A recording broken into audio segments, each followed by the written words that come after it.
বাংলাদেশ জাতীয় কারাতে প্রতিযোগিতা 2025-এ অংশগ্রহণ করে 2টি রৌপ্য পদক অর্জন করেছেন আফিফা বিনতে ইসলাম নিগার।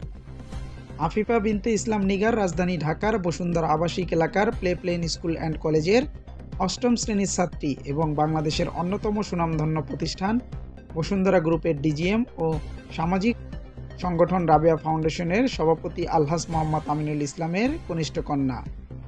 নিগার ইতিপূর্বে বিভিন্ন প্রতিযোগিতায় অংশগ্রহণ করে সাফল্য অর্জন করেছে। এদিকে নিগারের এমন অভূতপূর্ব সাফল্যে অভিভূত হয়ে তাকে শুভেচ্ছা জানিয়েছেন বিভিন্ন ব্যক্তি এবং সামাজিক ও স্বেচ্ছাসেবী সংগঠন।